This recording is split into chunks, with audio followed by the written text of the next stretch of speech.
It's easy to jump on a bandwagon when something is popular, but are you willing to step up for what is right when the outcome is unknown? On this week's episode, I end the 2020 Asian American Pacific Islander Heritage Month with an interview with fellow Filipino-American Airman and leader, Senior Master Sergeant Eddie Grant. We talk about our digital origin story, his drive behind creating the popular Bebot challenge videos, and how we need leaders to keep on doing the right things even when no one is looking. Let's go. One. Welcome back, everybody. Gabe Brock back on the mic once again, doing something different. Depending on how you're tuning into this show, because I'm not sure if I'm going to keep this episode the way I'm recording it. I'm trying to figure out some video stuff, trying to figure out how to step up my game. There's a lot of production value that goes into doing visual stuff on top of my podcasting platform. So I'm not mad about it, but that wasn't the initial thing that I started when I started Constant Elevation or even Breaking Red. The idea was just try to talk story with people and share my stories on an audio version, but I think there might be some reasons why we could do a visual version of this. So last week over Memorial Day weekend, I was fortunate enough to host a mentoring session on a closed Facebook group I'll talk about later on this episode. And I realized that my video production quality needs to step up. And so also it's just a reason for me to tech refresh whatever I want to buy. Not gonna lie, I'm just gonna justify it. Be like, oh, I had to buy all this stuff. I had to buy I might have to buy a new laptop. I had to buy this ring light bullshit. What the fuck is going on? But I don't know how far this is gonna go. So if you happen to see the video version of this, cool. If not, it doesn't matter. The audio version is gonna be just as good. Anyways, so this week, if you didn't know, the month of May happens to be more than just the month of May. It's also a certain celebration of a community within the Air Force that it's our time to celebrate our heritage and celebrate some of our shared cultural things that we go along. It is the Asian American Pacific Islander Heritage Month. If you didn't know that, the month of May is always that. And so whenever it comes up, I look forward to it because I feel like the certain spotlight is on me and I got to do something special. Not really, because I don't have to, but it's a thing I'm very, very proud of as far as, yeah, I happen to be that and I'm in the Air Force and I'm very, very proud of that. And so my guest today is another lead in the Air Force that is pushing the limits of both the personal and professional, his passions, but at all times staying true to himself as a leader. I am pleased to welcome to this week's episode, Senior Master Sergeant Eddie Grant. Welcome to the show, bro. Hey, thank you. Glad to be here. Thanks for having me. Man. Yeah, this is good stuff. I think it's a fitting. We'll get to some of your potentially more notorious versions of as far as what you may or may not be known for around this time. But you and I have an interesting origin story. We're gonna talk about that later. But first off, you and I actually have a shared origin story because you're a fellow MSGer. So your background is you are from security forces, right? Yeah, that's correct. Security forces by trade. It's pretty much all I know. I got to do some time at the staff. But other than that, most of my career has been in security forces. I didn't do anything fancy or DSD or anything like that. A cop by trade. There you go. Yep. So very similar to me. There's an inherent comfort and safety of being a base level kind of guy. And so I'll say that my last job when I was at JBER, the current security forces commander, Lieutenant Colonel Rich Ziegler, Z, I just call him. Oh, I know him. Z, I was just thinking about with him last year. Z, this dude, so he's hilarious. And so Z always, whenever we be doing something, he'd always, everybody's saying everybody was doing all this awesome things, even me for my comm stuff, whatever it is, or some kind of ops thing. And then he'd always be like, you're welcome for being underneath the umbrella of my security. And I was like, you're right. What am I going to say? You're right. It's funny. Yeah, he's a funny dude. Yeah, I was TDY with him last year, actually. Yeah, Z's a good dude. I was very thankful to work with him in the last year of my tour at JBER. And so, but yeah, so you come from a traditional security forces background, and everybody gets a little bit of a career broadening, but basically you've had a large amount of operational jobs that have led you to your current rank of Senior Master Sergeant that you pinned on effectively around March 2020. So how do you think that diversity of experience has helped you become a rising leader?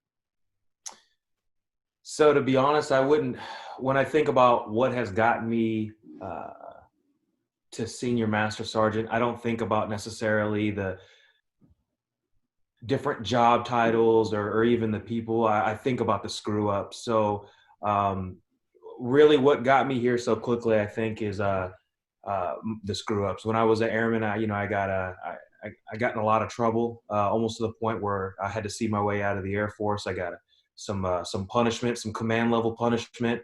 Almost lost some rank. Was told at one point that you're not going to be able to reenlist. And from there, I kind of spent my back against the wall, kind of fighting to say, hey, look, I made a mistake, but I really want to stick around and be a part of this. So that drive and just constantly being against the wall has really given me the drive, no matter what job I've been in. Because all of us in the Air Force, right, we get put in these different jobs and we're proud of it. So we say, hey, I got to do this, I did this. But what I really like highlighting is all the times I've screwed up because I had to have done something right to be where I'm at. But at the end of the day, it's the failures that make the success, right? So for me, that's what that level of diversity is what's got me where I'm at.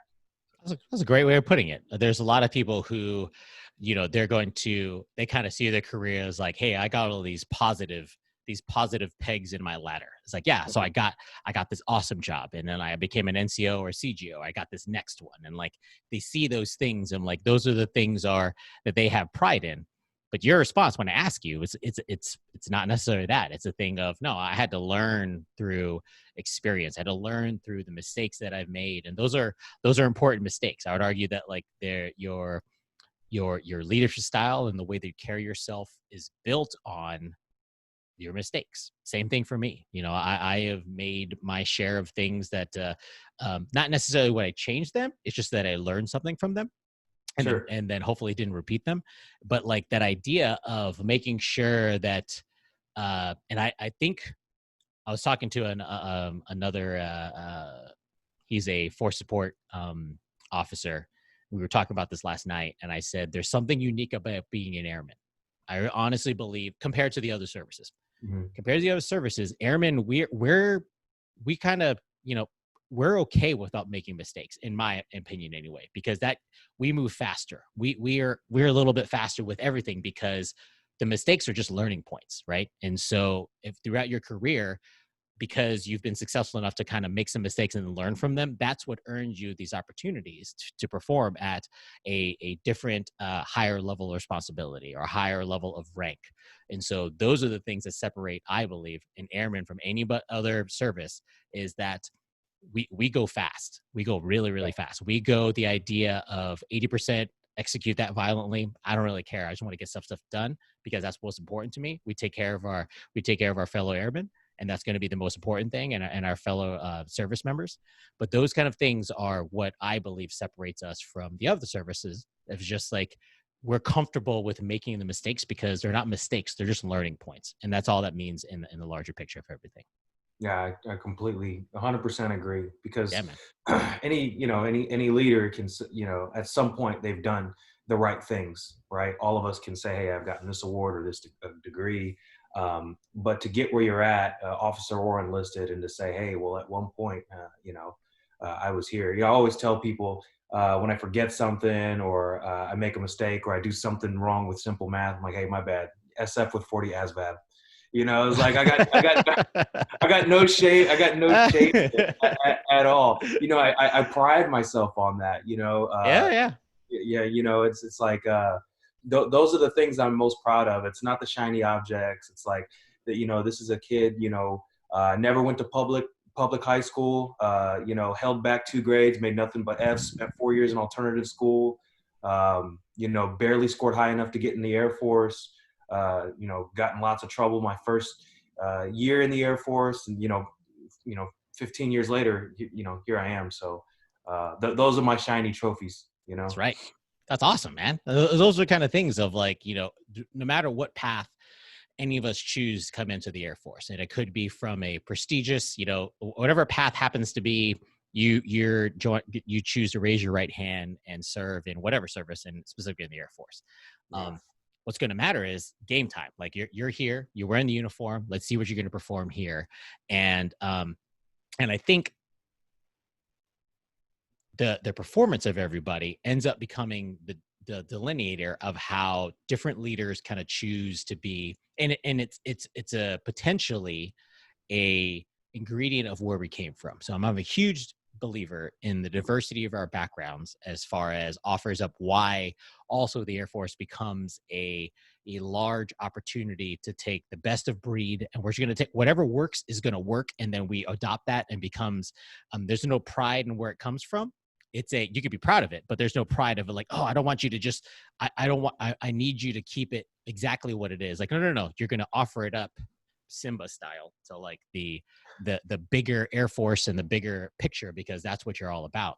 Yeah. And so I think there's an idea of, moving into this month, getting into our origin story. You and I have a digital version of how we met. And so we actually met each other through the Filipino-American Airman group that was started on Facebook earlier this year. So I'm going to say shout out to Master Sergeant Ron Esposo, 673rd Comm Squadron. Holla at your boy. He started this group, and so it's going over 4,400 members strong. And if you're interested, please search for Filipino-American Airman and get connected. And so, he took his own idea of like, hey, so sir, I think there might be some community out there that where, even we're dispersed worldwide, we have a very, very strong community, a very strong cultural heritage that we could share, in order to see some connections and kind of say like, yeah, we're airmen, we're also Filipino-American Airmen. So let's talk about that. And so he started doing the group, and then all of a sudden it sparked like wildfire. And I'm very, very proud to be one of the OG uncle members of the whole thing. And it's just, I'm very, very proud of what Sergeant Esposo did. Yeah. But that's essentially our origin story, how you and I digitally met.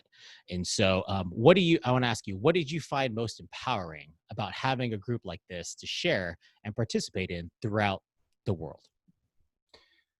I'll tell you, this is something that I've never seen before. I don't think any of us have really stopped, scratched our heads and said, man, there are a lot of Filipino-American. Dude, I didn't realize that. Like, for real.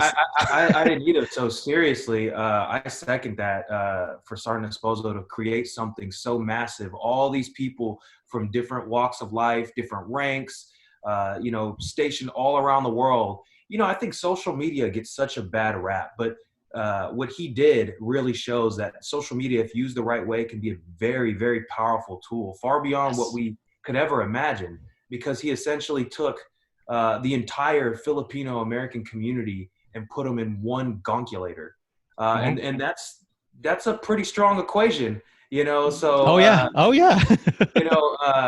And it showed, not just virtually, but as I was trying to, go through the wickets of putting out this last video that we're getting ready to release, it just seemed like, as you said earlier, the answer was there.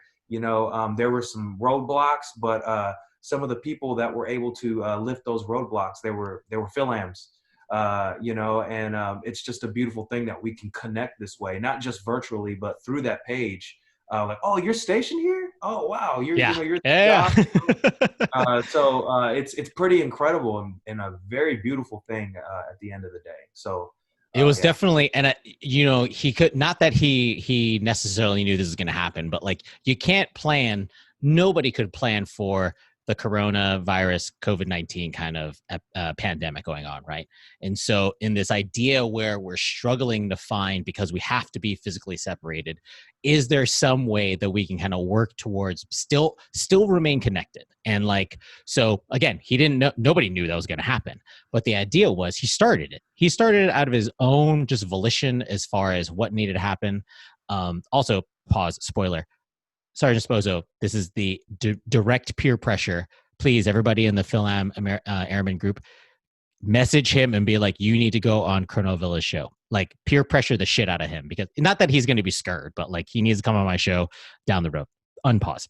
So the idea of what he was doing just created a place where we're sharing stories. We're sharing about where we came from, and there is a large amount of topics where we're talking about on there.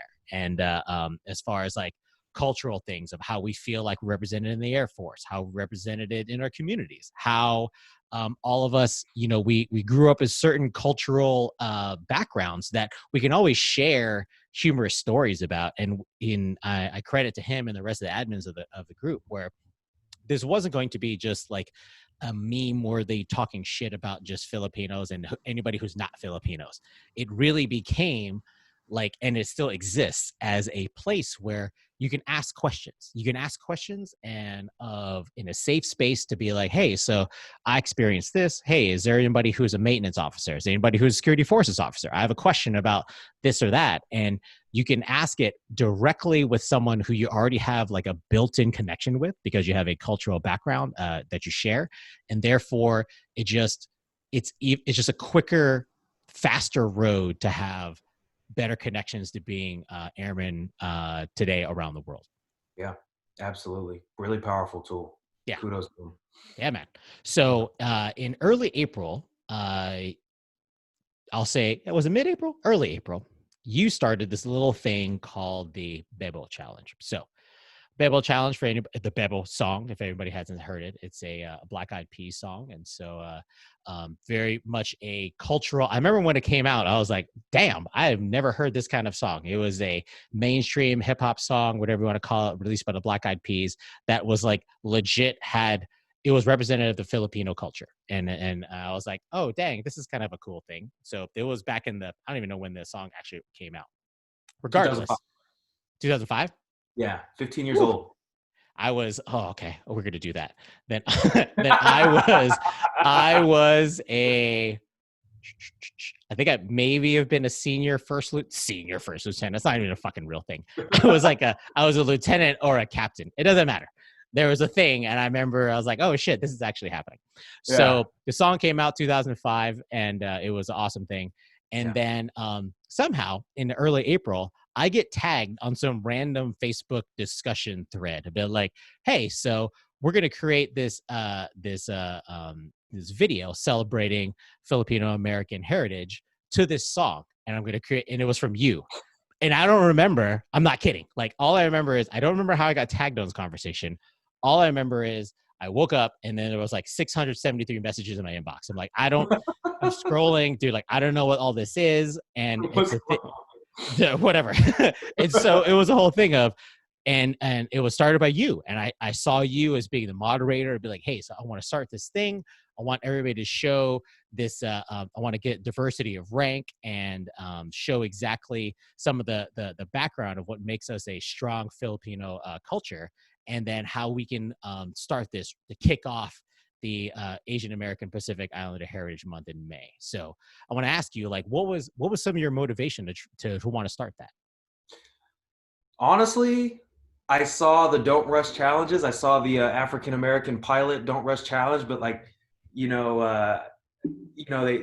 get the hat, transform. Like, I want to transform too. It looks cool, so I wanted to be in one. Honestly, I wanted to, if we're being honest, I was like, this is cool, It is cool. But I noticed, I was like, man, there were a lot of these Don't Rush challenges. They're really bland. It's just like people doing like this, and they're like, looking cool, but like, flex, but I'm like, flex. But like, you can use a couple of those seconds to more than just that. So I was like, that'd be cool. Asian Pacific Heritage Month, we show that. We show Tinickling, we show different dances, we show the food, we show the world that. So if we were to blend those two together, it would be a pseudo Don't Rush challenge. And I'm like, wait a minute, this song, I don't think it matches what I'm trying to do. And the first song I thought of was Bebot's like one of my favorite songs, one of my gym songs.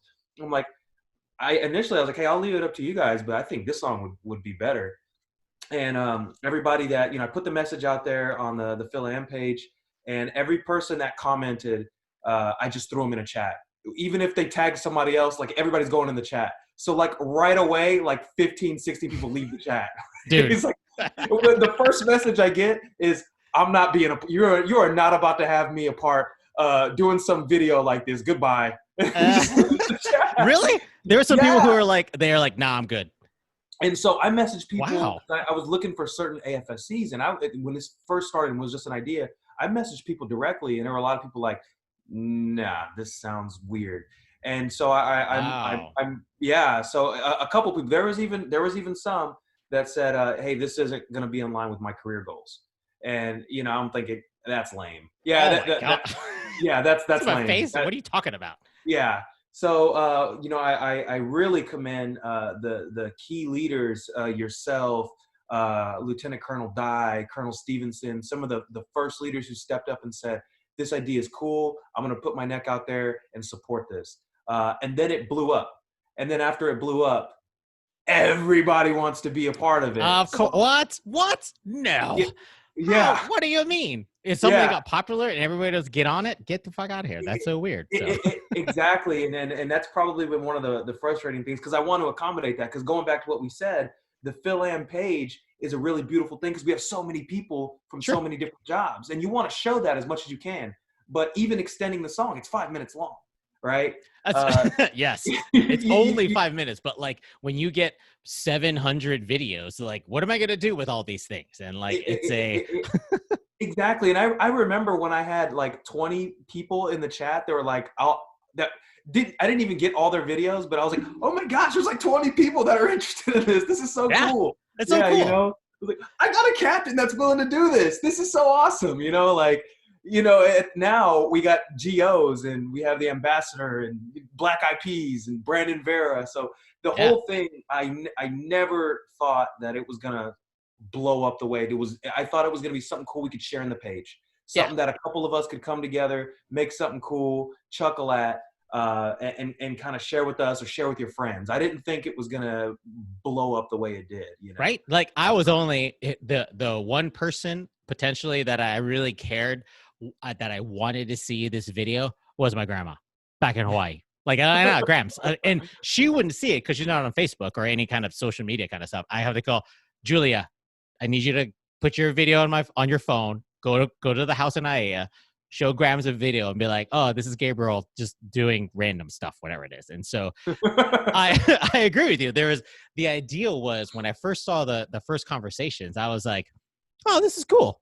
And my first gut instinct was, this is not a career thing. This is not I don't know how I'm going to be perceived in whatever it is. That's not important to me. The idea was, I saw the energy that you're trying to share. It was a positive intent.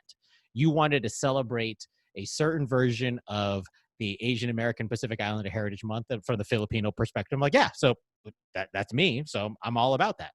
Yeah. And so in the early stages, it's like, hey, so we're trying to get, I recall seeing, again, in the 700 messages when I woke up, there's a lot of, as usual, a lot of the younger airmen were all about it, which is fine. And nothing wrong with them. And they're probably easily, they did it in like a couple minutes. And I was like, well, let me go recruit my daughter. She helped me record the video. I'm like, baby, I need you to come do this thing, record this, do this. Why?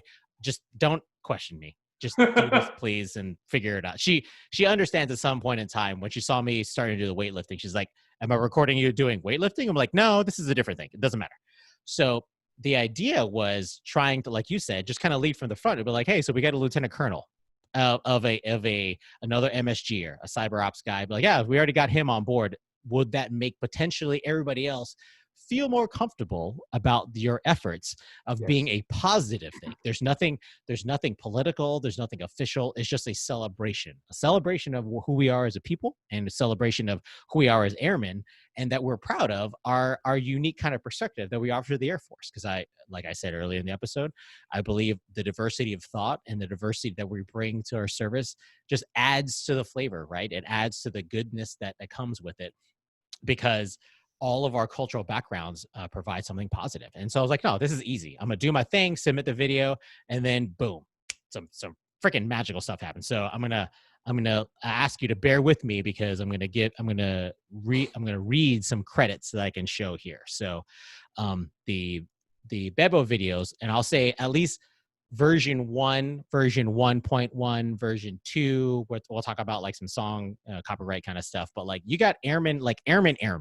like no stripe airmen or 1 stripe airmen, all the way up to Brigadier General 1 stars. And so, of which, I will be interviewing Brigadier General Canlis on my episode pretty soon. So don't worry about that, but it's going to be awesome. Unpause. Yeah. So you have various ranks, both enlisted and through the officer ranks, of everybody who is proud Filipino-American serving in the Air Force. The video received positive feedback from the U.S. Embassy in the Philippines and users thanking the U.S. Air Force members of their service. Filipino-American Black Eyed Peas member Apple Day App and UFC fighter Brandon Vera getting a shout out in the video. And so obviously they're sharing it amongst their respective platforms. On Facebook, the video organically reached over 121,000 people and generated 9,000 plus something engagements. It could be a happy face or a smiley face or a wow face. On Twitter, the video has been viewed at least close to 4,000 times. On Instagram, the video reached at least close to 5,000 people. And then on YouTube, at least on your channel alone, only on your channel, could be on other channels, I'm not going to do all that math, but like 24,000 views. And so all of those numbers reflect like your little experiment of just wanting to do something to celebrate where we come from ended up being like a global phenomenon. I think that's a fair statement to say, because it's had a huge positive impact. Yeah, I think so. And the majority of our views were from the other platforms, from Apple to App, from Brandon Vera. On Apple to App's Facebook page, it got close to 500,000 from his alone. Bruh. He shared it outside of the organic source, and on his Twitter as well. So again, I mean, nobody can predict these things, right? And it's beautiful, because again, I don't think any of us stop and say, wow, there are a lot of Filipinos in the Air Force up until now. Nope. Up until Esposo created the page is probably the first step to seeing that and revealing that. But then this video kind of complements that, that we are a force to be reckoned with. We do a lot for the U.S. Air Force. We do. You know, of all ranks, of all career fields, we're there, and we have that common bond. And it really shows within that page. It shows within the video. And I just found it to be such a beautiful thing. Even editing it, it was beautiful to see. All the you can literally see the pride within the videos, and then you mesh them together. And I'll tell you, you had talked about your daughter. I have to give a shout out to my brother Shannon, a friend of mine. He spent about an hour and a half throwing a pineapple at me, and I'm like,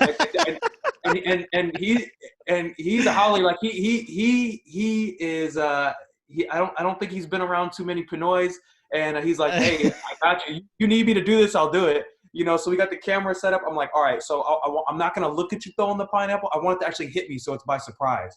Yeah. And so, you know, he's tossing, and I'm like, you know, a true bro will throw a pineapple at me for an hour, you know, with something. You know, so like, it was a really cool thing. So I have to give him a shout out. He helped a lot with my little part. And that's what's cool about, you know, doing podcasts or videos or photography. It may not make sense when you're doing it, but once you put the, you know, finishing touches to it, it's like, I get it now. For the amount of time that people, you know, for everybody who was, and I'll say that I know there was like 100 something entries that you're in your DMs, just so many people trying to get into the video, because it was an awesome thing, especially as it blew up after the part 1, and then people saw they want to be part of part 2 and part 3 when it comes out. So it's not underestimated the power of what you're doing and what you did, I should say, and then how people want to be part of that. So it's an amazing story. Yeah. However, there is I'm not kidding. Like, my video took all of 2 minutes, because maybe I know how to weightlift. I know my daughter knows how to freaking video record stuff. So like, it just really happened really fast. Like Sergeant Esposo he took like some long ass, like 6-hour hiking fucking thing to get like the mountains of Alaska behind him.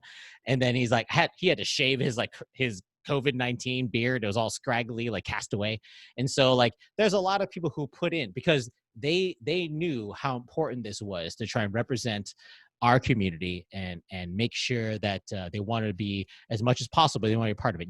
We can't have everybody, because there's too many things, and you're not doing this for profit or anything like that. You're doing this out of your own volunteer time.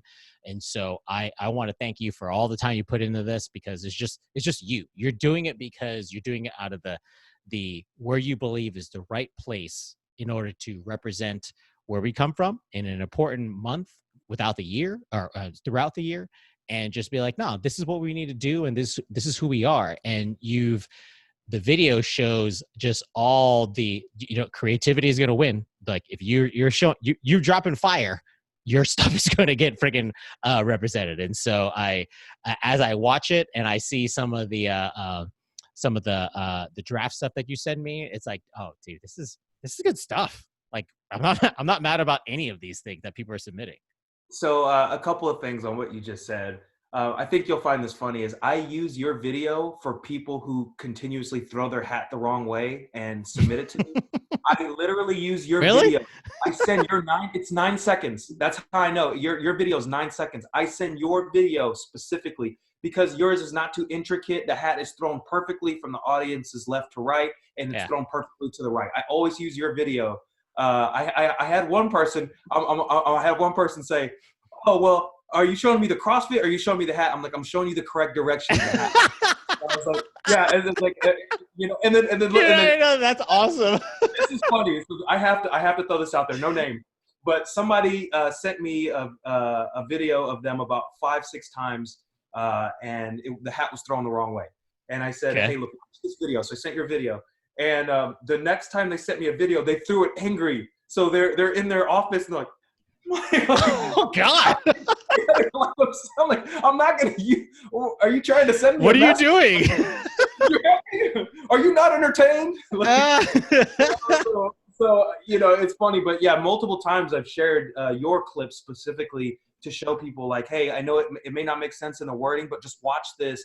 This is a great example of how to do it correctly. I want to use this platform really for all the people that submitted to a couple of things to say sorry, because I know everybody wanted to be in it, and I really, really would love to be in it. The reason why I do this really is because putting these clips together is really fun.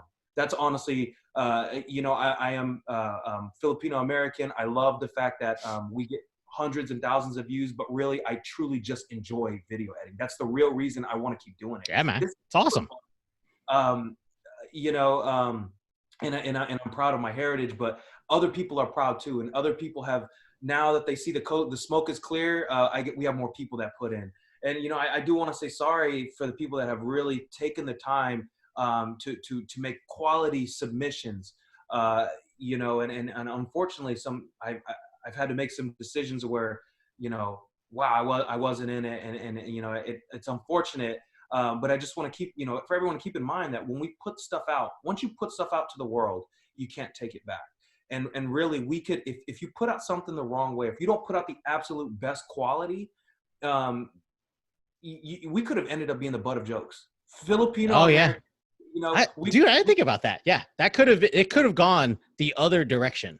And we could have been laughed at. We could have been on. So we did make Airman NCO, and it was nothing but positives. So when I make these videos, I need to make sure it's not just creativity. It's dress and appearance. It's the way that you present yourself in uniform. It's the quality of your video submission. It's what's in the background. Is this appropriate for the Air Force? Is this appropriate for our culture? Is this comedy?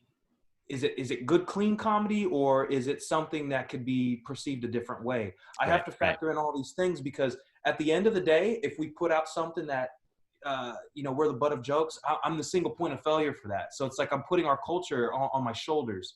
And hopefully everybody understands that. I know there were some people that were, just calling it out the way it is. There were some people upset. And I promise you, it's not my intention to say, hey, put together these lavish attempts and I'm just going to disregard you. I'm looking at every single video and I'm giving consideration to every single video. But if it's 10 to 15 seconds, I only have 5 minutes. And which ones are going to make people say, that's awesome? Which ones are people, or which one is just taking up, extra time and might be forgotten about? We're sharing this with hundreds of thousands of people. And I want to make sure that at the end of the day, if it upsets a couple hundred, but it keeps us in a positive light with that many, unfortunately, that's kind of what you got to do. I see why, directors, it's got to be a hard job for them. I could never do it. No, you have to figure out like, oh, that was an awesome shot. Also, it's not going to make the final. Yeah. What do you mean? Yeah, I know you were crying and it was badass. You were flexing and it was really, really cool. No, not gonna. Maybe the director's cut part 2 with the other thing on the side, but like, no, it's just part of the as being a fellow creative person, you're going to have to make certain decisions to be like, no, this is what I want to share, because your name is on it. Like, it's an Eddie Grant production. There is a and I think there is that's part of you being a leader by making sure you owned it, the both good and the bad, because you don't know. Nobody knew exactly what was going to happen from it. As soon as you hit, it was May 1st, you're like, boom, click, this is going to happen. Nobody knew how it was going to turn out. It could have been positive, could have been negative, but you were very, very upfront to be like, I'm going to own this, and I'm the one kind of, putting the work in to figure out that stuff. And it's fair for you to make sure that, take credit for the work that you put in. But like, the idea of, this is something I create to put out there, and it ended up being a extremely positive effect. I'm not gonna lie. There's I hope that it inspires people. What I've told people who've reached out to me as well, as far as like, hey sir, so I submitted this thing, and hopefully I'll make the cut. We'll see exactly if I make it a part 2 or part 3. What I tell them is like, hey, so that you're still Filipino-American throughout the rest of the year. Exactly. Like, you don't have to just worry about if you get shine during this month. I get it. Like, that's a thing. And there's times where, if you get celebrated, cool. But like for me personally, like, I'm Hawaii all day. I'm a Filipino-American. I was raised in Hawaii, and I live my stuff 365, 24/7 all day. And so, I try and represent that every single time that I can. It's not necessarily only when May comes up or only when whatever it is, because then it seems those kind of efforts can be taken as disingenuous or some sort of, oh, you're just trying to get the shine because whatever. It's like, no, this is who I am. And so through time, and people end up experiencing that through different points of their life. As far as, I'm uncle status. I'm 40 something. I'm 40. So like, uncle status, where I'm very comfortable who I am. And so the idea of sharing my aloha, sharing who I am as a person, I just do every single day. I don't wait until, oh, this is the Hawaii celebration, we're going to do some stuff. We're like, no, I do fucking right all goddamn day that I want, because that's the kind of person that I am. And I really think that, you're setting a good example as far as your humility about wanting to offer to everybody else, as far as there are people who, you're gonna, if you can't include them in the whole thing, it's not a big deal. There is more than opportunity. There's more than enough people to do stuff throughout the entire year. And I do believe that as much as we are celebrating this in the month of May, that it doesn't stop. That's going to be the key thing between you and I and everybody who's keeping it real. Who's about this life for real, who's celebrating these things throughout the year, because you're proud Filipino-Americans, because you're proud airmen. You're proud of being who you are, not because it happens to be your designated month. Exactly. This video should be a glimpse of who you are all the time. And I completely 100% agree. Before all of this, I've met people who are like, oh man, you're Filipino too. And it's like, yeah, what's the big deal about it, kind of thing. I've seen it the other way around. Like, oh, you're Filipino? Oh yeah. Do you speak Tagalog? No, I don't. Oh, okay. Okay. Yeah. So it's one of those things. Like, I've always been, I'm just as much American as I am Filipino. I grew up in a Filipino household. My mom's from Cebu. And there are people that I know, because it's a small Air Force, and a lot of the people. It is. Big shout out to Ferdy Hooper.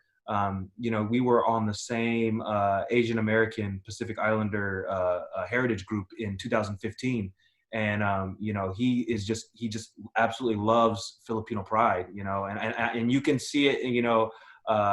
He's the guy. His group, they did the Tinickling in the beginning of part 2. Yep.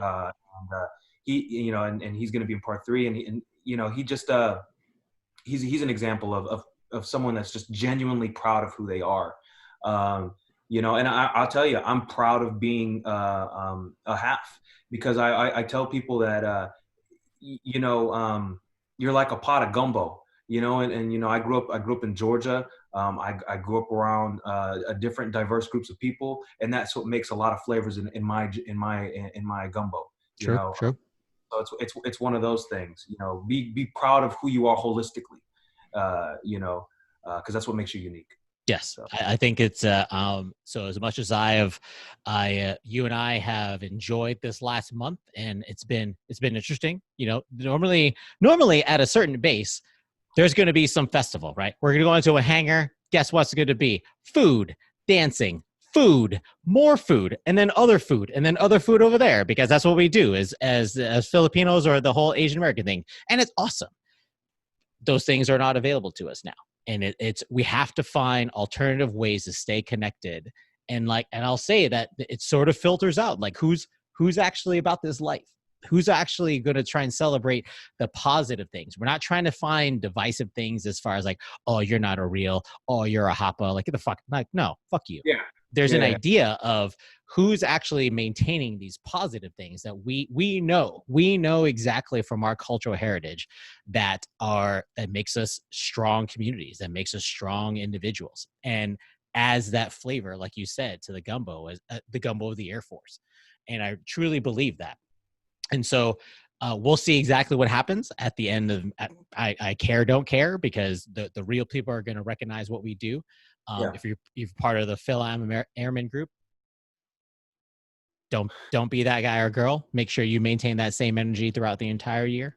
But I will say that like this experiment, and I'll call it experiment, maybe because like, I don't know if you I would say that you didn't have a calculated thing. You just saw something and an opportunity, and you took advantage of it, and it turned out positively throughout the whole thing. But like, I believe, based on conversations you and I have had on the side, as far as this has actually sparked something, this is a professional thing and a positive thing you're bringing to the Air Force, but it's also sparked a personal thing for you, of like you weren't necessarily ready to reveal to the rest of the world, whatever it is. And it's everybody just like me, I wasn't, when I decided to release my thoughts as a podcast, as a book, as a blog, like, you have to have that brave step of like, I just want to share my story and share who I am to the world. So I think people may or may not know you have, like, I don't want to call it an alternate ego, but you have this other side of Eddie Grant that you want to start sharing with the rest of the world. So tell me about that. Yeah, so making these videos, it's kind of shown me a love for creating with video editing. I want to say it's shown it to me. It's kind of revitalized my love for creating. It's been there. I'll say it's been there. Yeah. Yeah. So before all of this, I'm a musician, and it's something that I'm passionate about as well. But when you're a musician, you're chasing a dream, but when you're chasing a dream, you're kind of running from reality. So sometimes reality catches up with you. Whoa. What the fuck? Pause. Bars. I wasn't ready for that. Jesus. Okay. Everybody should realize what he just said and then move on. Keep going, please. Jesus. So and what I mean by that is like, when you're pursuing one thing, you may be neglecting another. And all of us, not all of us, but many of us, we have goals and aspirations on our personal lives, but we also have families and careers to tend to, and sometimes that tends to take precedence, rightfully so. But yes, I've been doing music for as long as I can remember, and I started to learn not just writing songs, but how to go about getting songs professionally, recorded and mixed and mastered, to where you have a solid product. Like, at the end of the day, if you're going to make something, give it your very best presentation, just like the videos. Give it the very best presentation, because once it's out there, you can't pull it back. It's out there to the world, right? So I've never really released anything at all. I've kind of kept it, and I've shared it with a few people. I've shared a little bit with yourself, but I want to, in the future, I want to, share the stuff that I've recorded, because I've worked on a full album for probably about 5 years. I've worked on an album with live instrumentation. I literally put my heart and soul into this project, but I never released it. Right. Because it'd be easy to just put it out there and you get a couple likes. But what separates you from 7.5 billion people in this world? What makes you different? I've been writing a book, and I'll tell you the first sentence I say in it is, when you leave this world, what will you leave this world? Is my music going to leave something? Bars. Jesus. Okay. Keep going. you know, uh, and it goes with the music. I know that when I put this out there, I can't unput it out there. So Nope. if I'm going to put something out that is going to be a full representation of myself, I need to make sure it's damn near perfect. And it's one of those things, but that can also be the death of you. If I had that same mentality for the Bebot challenge, part 2 still wouldn't be released. Nope. No, you would still be editing right now. You would not record with me. You would just keep on editing. Yep. Exactly. So sometimes I heard someone say one of the greatest keys to success is putting deadlines on yourself. Like, by this time, I will do this. By this time, I will release this podcast. I will release this album. I will release this project. Good, bad, or indifferent. Mm-hmm. They say a 80% product is better than a 100% product that doesn't exist. Yep. So sooner or later, I do have to put out what I have. You do. Not You do. There's you and I talked separately outside of the podcast, but like the idea of maintaining that creative energy. And so like, I do my podcast out of my own self-interest. I don't, this is not not kidding. For anybody who has a inkling of what they think this is, there's no profit from this. I just do this because I feel like I need to do this.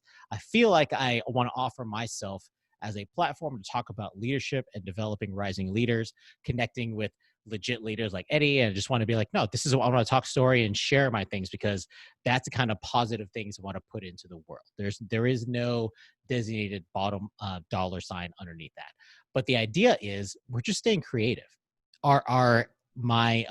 Maybe this is uniquely Filipino. I don't think so. I think it's uniquely just human.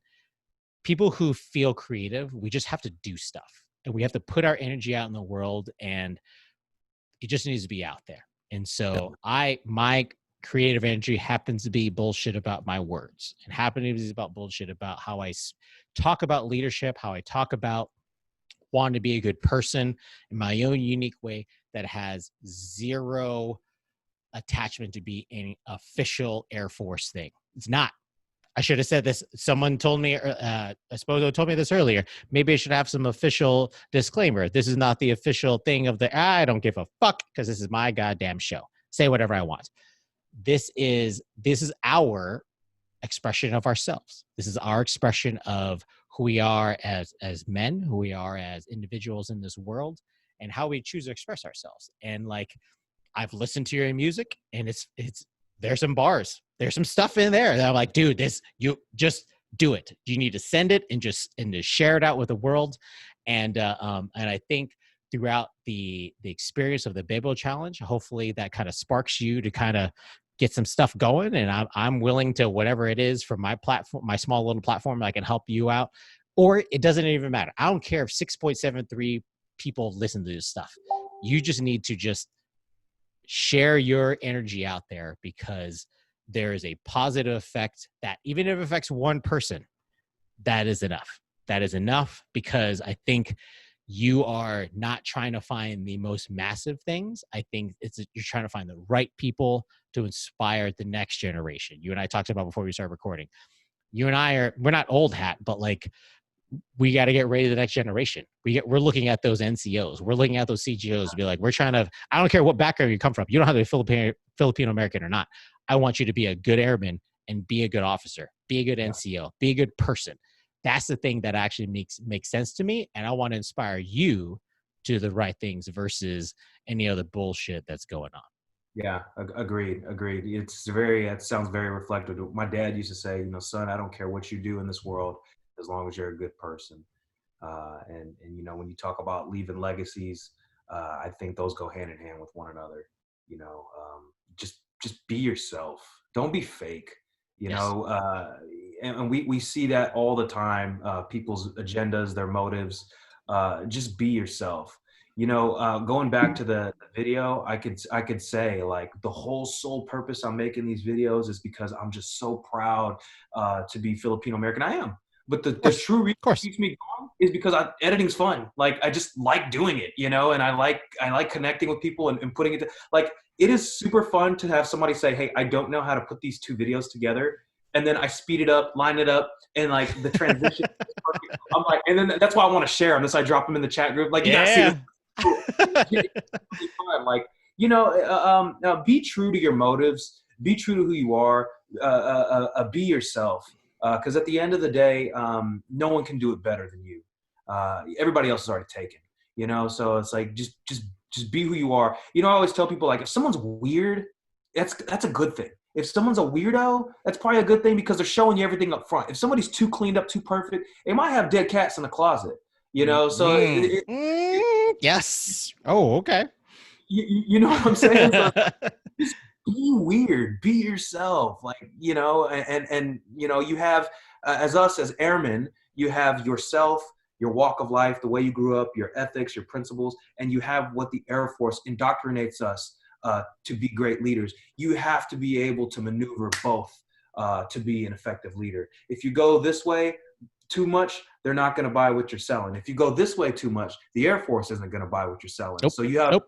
leader, you have to find a way to maneuver both together. It's true. Because I was Eddie Grant before I put on this uniform, and I'm gonna be Eddie Grant when I take it off. Oh, Jesus. Okay. If I could, if I'm so good to do like explosions in my video editing, I'm not that good, but that's exactly what happened. No, that's true. There's an idea, and I've learned that through my career as well. Of like, I don't choose to compromise anything. I am Gabe Rock as a person, as an individual. I am Lieutenant Colonel Villa as an officer. I am Gabriel as a husband. I'm Gabriel as a father. I'm Gabriel as a coach. I'm Gabriel as somebody that just makes bullshit things in a Filipino-American kind of thing and wants to be as cool as you are and as Sergeant Sposo is. It's just there's positive things that I choose to put out in this energy in this world. And I'm continuing to do that. And I don't worry about anything past that. And so there's no compromising because I don't have to compromise anything. I stay true to myself the entire time. There's lots of people around us who's going to feel like, oh, I need to balance. And we don't have to get into this, but like, I personally don't believe work-life balance is just balance. It is. And I'm very happy where I am in my progression, my career. We'll see exactly where that goes. But like, the idea of me being a proud airman and being a proud leader is where I grew up. So for anybody else who, I don't know if I've shared this story. I may have shared it really, really small. So I am a third generation military member. And so my grandfather was a chief warrant officer in the Coast Guard. My dad was a chief master sergeant in the maintenance field in the Air Force. And then I'm a bullshit 05 in the fucking whatever it is. So like the idea of, I know where I come from. I come from good stock, bitch. I know exactly where I come from. And so like the idea of where I'm going to go, nobody's going to stop me from that. I know exactly where I'm going to go because I was raised right. I know the people that share the same values like Eddie, like everybody else in our community. We have a strong sense of who we are, and those kind of things help us in the long run is where we're going to go. So anyways, this is good stuff. So Eddie, so there is a this is a longer version of the podcast episode. I'm hella happy about that. And so I want to offer you some last words, and I'm going to, you don't have to say exactly where people can reach out to you. I'll put it in the podcast episode notes below. So I'll offer you some final thoughts here before we sign off. Yeah, I would say if I could say anything, it'd be first to Esposo. Thank you so much for making the Phil-Am page. I think what you did is truly incredible. Making a Bebot challenge video project doesn't even compare to actually building this community and putting it together. So hats off to you. I want to say thank you to you for allowing me to come on here and just chat with you. I think this is great. I wish I had people that I could just sit and chat with. If it was in the morning time, I'd have a San Miguel instead of coffee. It's nighttime for me. It's almost 9 o'clock for me. It's 9 a.m. for you because you're in Japan and I'm in Maryland, but that's all. Yeah. Good, so. But this has been fun, and I really appreciate you taking the time to listen to my story and things like that. I want to say thank you to everybody in the page, not just the people that made submissions, but the people who shared it, and people who cheer us on and are like, this is great. It just seems like we have such a wonderful group of people. When there's questions that are posed in the page, there's never any bashing. It's always like, hey, I'll help you out. And I think that really is reflective of our culture. It's like a big 4,000 plus family in there. And it's a really beautiful thing. So I really want to take the time to say thank you to everybody in the page for supporting not just this challenge, but supporting one another, because May is about to be over and we're going to continue to be Philams in the Air Force. That's right. We have a responsibility to help each other when we need it. And it's not just about the project. And, the last thank you is to the people that did help make these projects a success. The people that were in the videos, the first leaders that stepped up and said, I'm going to stick my neck out for this. I don't care because this is who I am. Like yourself, Lieutenant Colonel Dye, Colonel Stevenson. This has been a really fun ride. I will be honest with you. I'm glad that this is the last video I'm making. I kind of want to take a small break from video editing. I'm Bebot it out, Yeah, Bebot it out. yeah. So, but really, the only thing I just want to say to everyone is just thank you. I'm humbled to be amongst such wonderful people, and I'm glad that I'm a part of this group, and I'm just overwhelmed with appreciation, and thank you.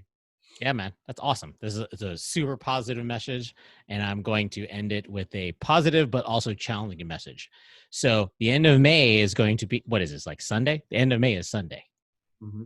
Who's going to step up and be leaders? Who's going to step up when it comes June 1? That your Cinderella thing turned into a pumpkin. Recognize real. Who's going to actually be the real leaders out there? The Air Force needs right now, and the rest of our community needs now. So, Eddie, I really appreciate you coming on my show. This has been an awesome time. I have no idea if I'm going to do this video stuff because I don't know what to do with my hands. There's all this stuff, but that's beside the point. So the rest of the Content Elevation audience, thank you for tuning in this week. I will see you next week. Peace.